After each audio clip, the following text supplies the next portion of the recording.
un exemple. La vidéo sur la loyauté est dingue. Merci. Merci à lui. Ouais, pour répondre un petit peu aux commentaires, aux questions, aux Mais commentaires. la loyauté, elle est importante parce que tu sais, quand tu es en haut, le vent souffle fort. Et plus tu montes, plus il souffle fort et tu es tout seul. Tu sais, les gens vont être là que dans les bons moments dans ta vie. Les seuls qui vont être là dans les mauvais moments, c'est qui? C'est tes parents. C'est les seuls qui seront là dans les mauvais moments. Tu comprends? Y a un philosophe qui s'appelle, et qui est mort maintenant, Jean d'Ormesson, qui disait le train de la vie. Qui reste dans ta vie? Tes parents et tes enfants. Et au moment où tu as le plus besoin, c'est les seuls qui seront là pour toi. Tu vas faire profiter des gens, mais demain, tu as des moments difficiles et les entrepreneurs, ils en ont tous. Il n'y a personne. Il n'y aura personne. Tu vois ce que je veux dire?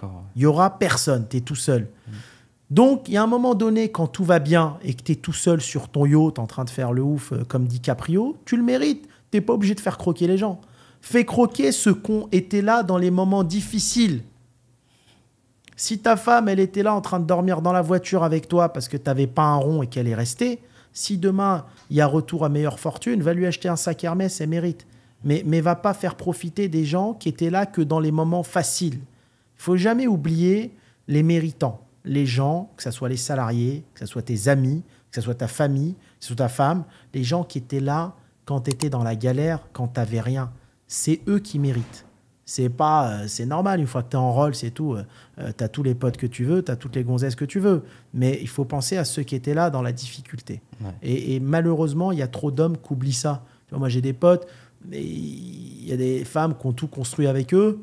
Dès que le mec il prend des millions, il quitte tout le monde, il se barre, il veut aller avec un mannequin russe. Mais non, c'est pas comme ça la vie. Ça s'appelle ne pas être loyal. Dans la vie, il faut être honnête et réglo là-dessus. C'est important.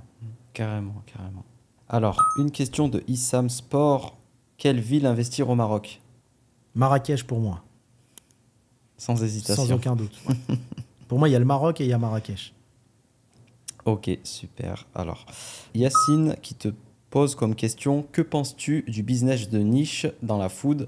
Exemple, donuts, madeleine, cake, cookies. Oui, je crois au business de niche comme le donut. En ce moment, il y a une effervescence française là-dessus. Développe et vend.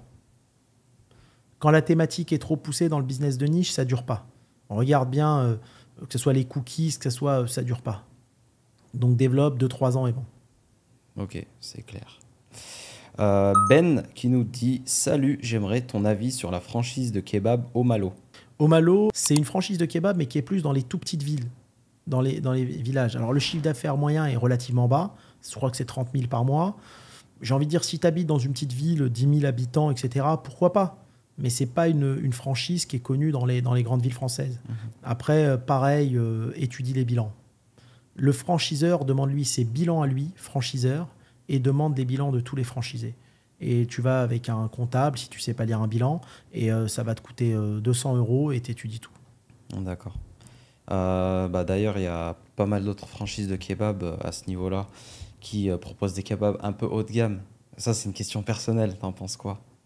Les trucs Berliner, Luxe Kebab, toutes ces choses-là. Je rejoins la rigolade, ce que dit Mohamed Eni.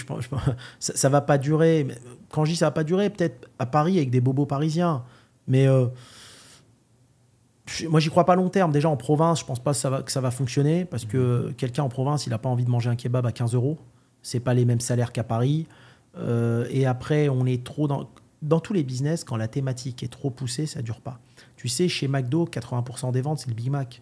Et en plus, les Français, ils n'aiment pas trop changer leurs habitudes. Donc, il y a un moment donné, ils vont changer parce que c'est de la nouveauté. Pourquoi pas? Ça va durer. Mais de là, en faire une chaîne nationale, je ne sais pas, je ne pense pas. Je préfère, moi en plus, je suis un amateur de kebab. En France, on a des super bons kebabs. Ouais, alors, j'étais, moi, dans le kebab pendant 10 ans. Je kiffais mon poulet. Moi, je prenais le poulet français, breton, le plus cher. Parce que j'aimais... C'est pas parce que Nabab, c'était à moi, hein, mais j'adore le kebab Nabab en poulet.